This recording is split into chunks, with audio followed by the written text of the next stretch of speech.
kwa sababu President ameingia kwa ODM na kwa sababu political party haikubaliani na hiyo, lakini yeye amefanya hiyo kwa njia hiyo.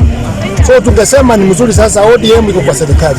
Na kwa sababu iko kwa serikali, sisi ambaye anasikia anataka ama hataki sisi tukae pamoja na chama yetu ya Jubilee, basi tupewe viti ya opposition ili tuweze kuchunga mwananchi, kwa sababu Wanjiko kwa nchi yetu ya Kenya bila kukaa na upinzani Wanjiko wataumia sana.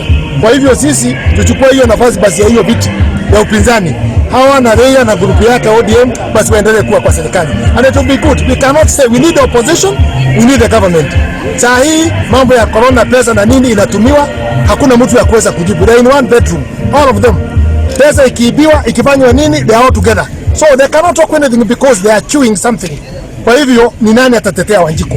Sisi tuchukue nafasi ya opposition, basi tuweza kutetea Wanjiko mpaka wakati ufike. I think that should be the point I would say. The other one ndio nimesema